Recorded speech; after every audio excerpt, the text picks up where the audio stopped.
probably saw that there was a robot with a frog on his shoulder, a cricket, and a rattlesnake. And you probably went, well, what is that all about?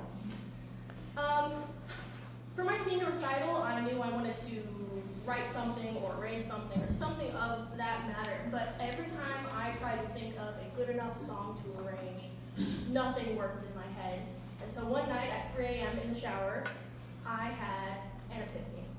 I thought of a story of a robot in a rainforest, a place that you would never think to find a robot, and I decided to write a story. And so, after talking with Dr. Wiggins several times, I wrote a children's book, and we do sounds to it. That's basically what this is. Here with me, I have Samantha Driggers.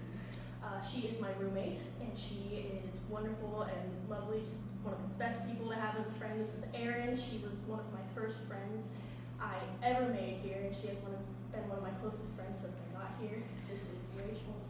She is just one of my closest friends ever, and the three of these people have just been like one of the biggest supports to me. It is so nice to have girlfriends, you know. As a girl, it is so nice to have girls you can be girls with.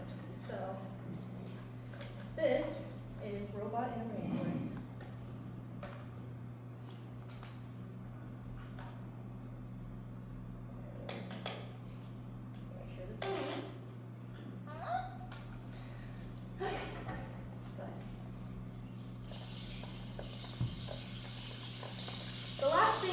To find in a rainforest is a robot. But a rainforest is exactly where Eo, the robot, found himself. You see, Eo was sent to Earth on a mission to make new friends. Unfortunately, he did not mean to land where he did. Something went wrong with his spaceship, causing him to have a bit of a rough landing. He was okay. His ship, on the other hand, it was in rough shape. But he had high hopes for his mission, and he set off into the night. Walking along, Eo was surrounded by the constant sound of rain with the occasional rumble of thunder. It's all his sound receptors could pick up for a long time. But then, from the depths of the foliage, a new sound emerged. Could this be a possible new friend?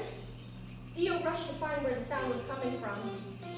He followed the sound through the leaves until he reached the tree and peeked around for the source. It was a rattlesnake. Eo was so excited he immediately began to introduce himself. Hello, he said. I am Eo, the exploration and outreach robot. The snake shook its rattle more intensely. I was sent here on a mission to make new friends and learn about Earth. Would you like to be my friend? Before Eo could finish, the snake lunged and bit Eo on the hand.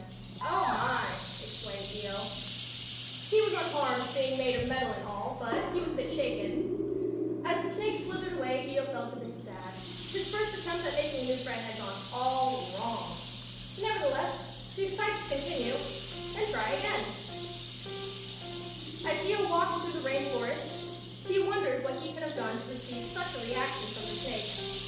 He thought and thought and thought, till it began to make him sad. Just then, as the sadness started to take over his circuits, he heard a new noise. Maybe this was his chance to try again. Quickly, Eo found his way to the source of the sound. Kneeling down under a bush, Eo was excited to see a cricket. It was very small, but Eo decided to befriend it anyway. He began his speech. Hello, I am Eo. Before he could say another word, the cricket hopped away. Suddenly, Eo's metallic heart felt very heavy. What could he have done wrong, he wondered? All he wanted was to make a new friend in this strange place. Just then, the sound of the rain seemed too loud, and the thunder felt ominous. Eo then decided he would try to find his way out of this place. Walking along slowly, with his head hung low, Eo reviewed his day. To him, it seemed he was failing at his mission. Just then, another strange noise broke through the patter of rain. Did Eo dare follow it? After all, just that day he had been attacked and rejected. What would go wrong this time?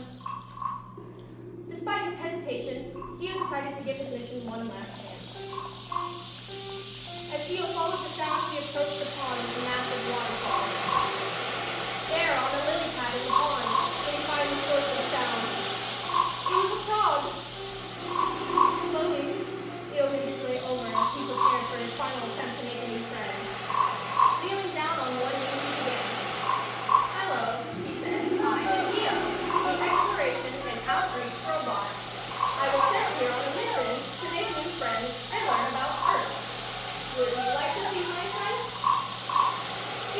for a moment, preparing for the worst. But then, a surprise. The little frog jumped on his shoulder. Theo was ecstatic. His circus foot almost cried. In all his joy, Theo looked up to take in his surroundings. What a beautiful place, he said. I'm glad I have a friend to share it with. I'm even more so glad I didn't give up my search, despite my previous disappointment. Theo took one more look at the waterfall, and then looked at his new friend, the frog. He smiled, and the pair of them